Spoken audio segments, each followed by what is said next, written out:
The little girl and the missing salary.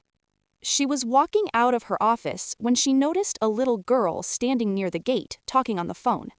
The girl was softly saying, "Mom, I received the $100. I'm coming to you. I'll buy your medicines."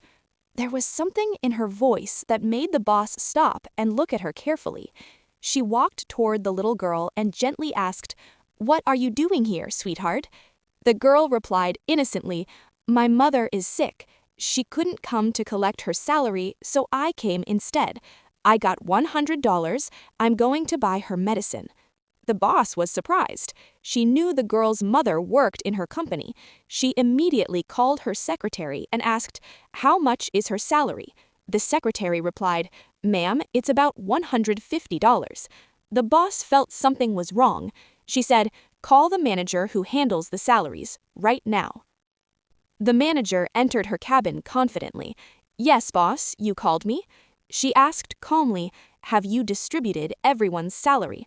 "Yes, boss, I've paid everyone," he replied. "Are you sure you didn't forget this girl's mother?" she asked firmly. "No, boss, I gave her the full amount," he insisted. The boss called the little girl inside.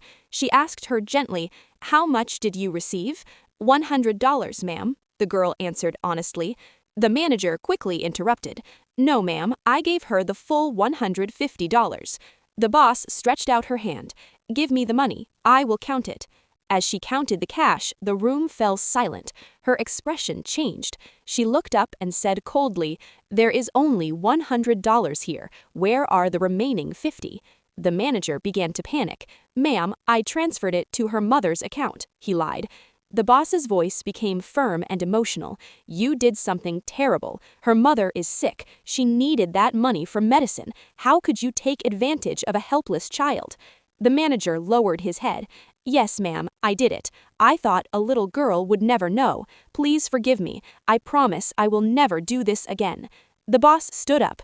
"If you can do this to a sick woman and her innocent child, you can do this to anyone. I cannot allow a fraud in my company."